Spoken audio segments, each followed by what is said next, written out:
Welcome, ladies and gentlemen and gamers. Today we're going to be going over different types of nether portals that are more designed for something to be a mainstay, a feature in your base. Last week we went over a few smaller designs that could just be peppered around, maybe on the side of a cave face or simply in a gate of your city wall or something like that. But these are like mainstay features. And this first one, as you can tell, hopefully I can tell, is a sword in the stone, almost as if it was like Excalibur or something like that sticking out of a rock in the middle of the lake. You might be like, this seems familiar. What is this place? Or you don't recognize it at all.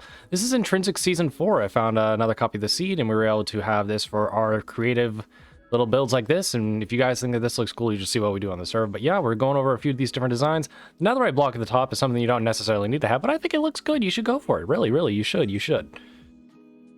This next one is a little bit more in depth. I kind of thought I would go short with this, and that's all for the first one. It's pretty quick and easy, but this one takes a little bit more time. We go into some detailing and stuff like that. I want to talk about how that works, but this one I thought of, like, maybe it could be a bridge, a gatehouse going in and out of a city or something like that, or as I have it be here, it's just a gateway kind of deal. And there's a weird visual bug going on with 1.18.1, I will say. I don't know what's really causing it. What I do know is that some block faces are like not showing up sometimes, and it's really weird. So I apologize if that's jarring to you guys. It's jarring to me as well. But yeah, so we're building up these two towers that are going to be right next to the center portal. I end up having these go up a little bit higher in a little bit. But we have a little drawbridge kind of going out, and this is the same exact area. The sword is right behind us basically right now. And the idea is that you'd be able to leave the nether, come out here, and you'd be able to jump off into the lake. And I think that'd be really cool and interesting. The idea of you were just in the fiery plains of the nether, and all right, time to rinse off and get all that grime, nether, and sulfur off you. But I'm going around right now just adding in a little bit of shape. The way I always decide to do these things is I block it in first and get in a few details, which is what we're doing right now, is getting the drawstring ropes down, and I go straight down, and then I decide to move it in. I knew I had to move it in. I just wanted to be able to get that line in so I could figure out where that turn would be. Have it match on the other side. This drawbridge is way taller than the tower itself is, but it's so you could jump into the water. And we go around, we add in a little bit of be able to cross back and forth between the two sides. There's no access to the top directly. I mean, you can fly up there, obviously.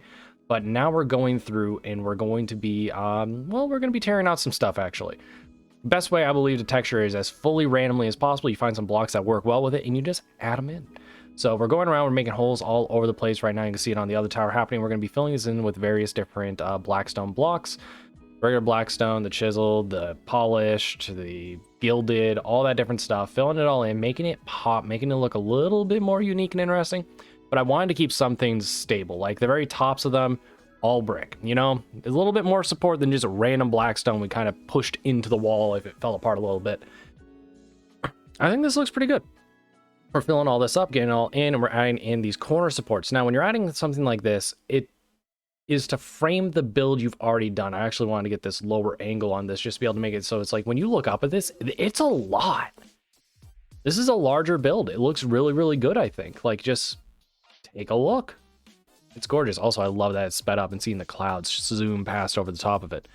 But we're going through right now. We're figuring out what we're going to do. I decided I wanted to add in random wall segments. So it's 3 different types of blackstone wall going into the corners. I actually end up changing out the polished blackstone around these things because it needs a little bit more of a pop. This is just black and brown. It needs a little bit more than just the basic neutrals. It needs something special. I also had to take out another birch tree.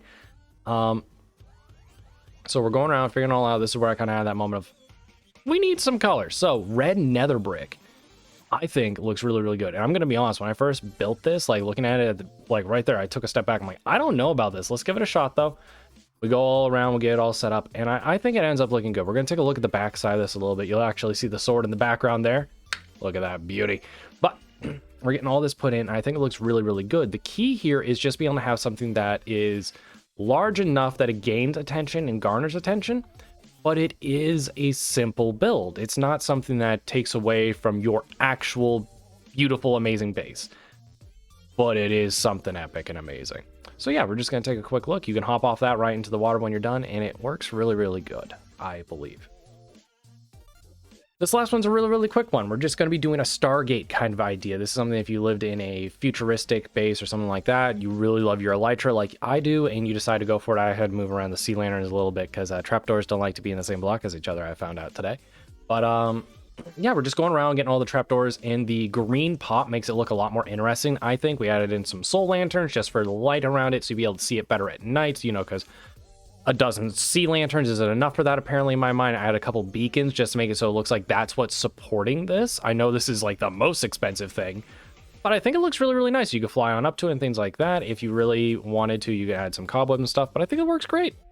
So yeah, thank you guys. Those are just 3 quick designs. Hope you guys really did appreciate it. I did want to let you guys know, if you really like that seed, you like seeing what we got going on there, you can go to Intrinsic Season 4. There's a bunch of us that are doing that. You can go check it out on my channel with the iCard up above. And also, if you want to see stuff like this, I'm thinking of doing some of these building stuff on Twitch, and then I'll just use Replay Mod to be able to edit it up and do all this stuff that I normally do. Hope you guys really did enjoy. You can follow me on Twitch. Like and subscribe if I earned that from you, and I thank you guys so much. Have a good one, and goodbye.